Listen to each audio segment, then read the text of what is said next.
मी स्वतः पुढारी न्यूजचा संपादक म्हणून मी स्वतः देतो. मी आज आंदोलनाच्या ठिकाणी जाऊन आलेलो आहे. आंदोलन अतिशय शिस्तीत चाललेलं आहे.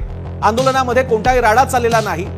जे कार्यकर्ते आजूबाजूला दिसतायत ते इतक्या मोठ्या संख्येने आहे की त्याच्यामुळे लोकांना वाटू शकतं केवढीही गर्दी आहे, पण त्याचं कारणच आंदोलनाचं ठिकाण आहे. उद्या जर का दसरा मेळाव्यातले शिवसैनिक एका क्षणात दादरला पसरले तर जे वातावरण बघायला मिळेल ते वातावरण तिथे बघायला मिळतं. तिसरी गोष्ट म्हणजे ग्रामीण भागातून कधी नव्हे तो मुंबईत आलेला आहे. त्यांना तुमच्या मुंबईशी काही देणं घेणं नाहीये. त्यांना त्यांच्या आरक्षणाशी देणं घेणं आहे. 1, 2, 3 दिवस काय आले तर लगेच आम्हा सगळ्यांना केवढी मुंबईला वेठीला धरलं, काय त्रास झालाय आम्हा सगळ्यांना. ही मंडळी तीच आहेत की जी मुंबईमधल्या आपल्या सगळ्यांच्या घराला अन्नधान्यानं भरतात, जिकडनं आपला सगळा कच्चा माल येतो, जिकडनं आपल्यासाठीचा वर्कफोर्स येतो, तोच हा वर्ग आहे, तो आपल्याकडे आलेला आहे. त्याच्या बाबतीत आपण बोलतो, याची आपण सगळ्यांनी जाणीव ठेवायला पाहिजे.